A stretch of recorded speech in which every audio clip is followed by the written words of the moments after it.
This film is about guilt. Guilt about the fact that I love the motor car. And I love every aspect of the motor car.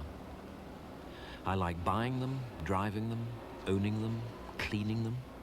I even do a bit of motor racing. It's such a late clip, isn't it? It's such a late clip. But then there's the other me that lopes about and feels guilty. Guilty about using a car at all, when they say what a catastrophic effect it is having on our environment. Guilty about the fact that these great big lumps of metal are such lethal weapons. If it's not killing the planet, then it's killing us. Should I feel guilty? I suppose I would just like to talk about a basic dichotomy that I have in my life, related to the very great interest that I have in the motor car. Perhaps I should start by asking you quite simply why you think I like the motor car so much. Well, actually, your relationship to the car is probably extremely complicated, and I think we should best explore this by asking you to go back and to think about your first association with cars. Well, I do remember on the sports fields at school, and I was hopeless at all games at school. When we were playing rugby, for example, I was always at full back, well out of the way, well out of the action. And I aimed to keep it that way. But I remember roaming around by myself at the back of the field, miming gear changes and steering wheels, and I used to propel myself at great speed up and down the rugby field and round the white lines, imagining myself not necessarily on some sort of racetrack, but just in control of myself, controlling my own destiny and maneuvering myself around.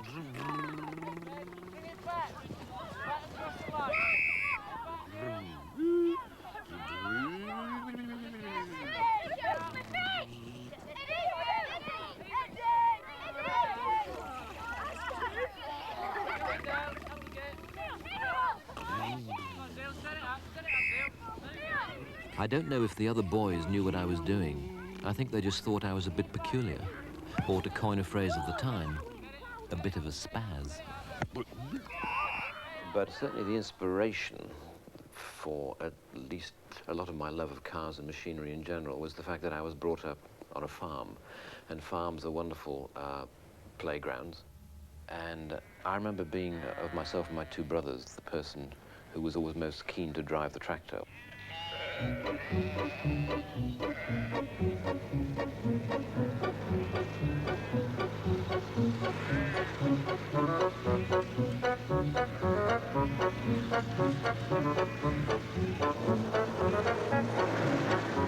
What was great about driving the tractor was that it was my first taste of speed. It just seemed so fast. And yet it wasn't. The tractor's top speed was 18 miles per hour, but the fun that can be had at 18 miles per hour, to me it felt like 150. But then after the tractor really was that fortuitously my mother's Morris Minor broke down after only doing 35,000 miles.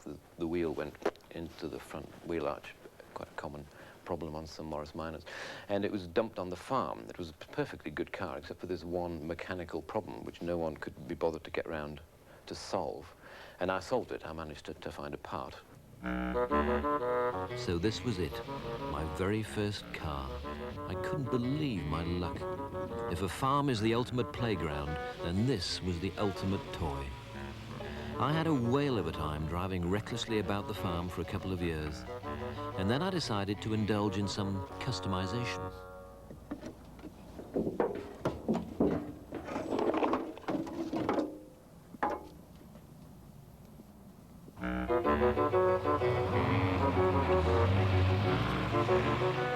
I was convinced that the fewer body panels there were around me, the cooler I looked.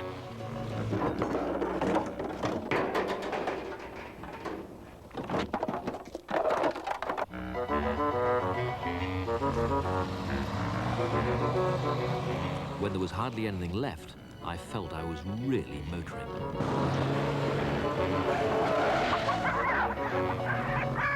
So really what you were doing, I suppose, is you were disfiguring the sort of parental vehicle and trying to transform it into something that was much more to your liking. Much more me, yes, yes.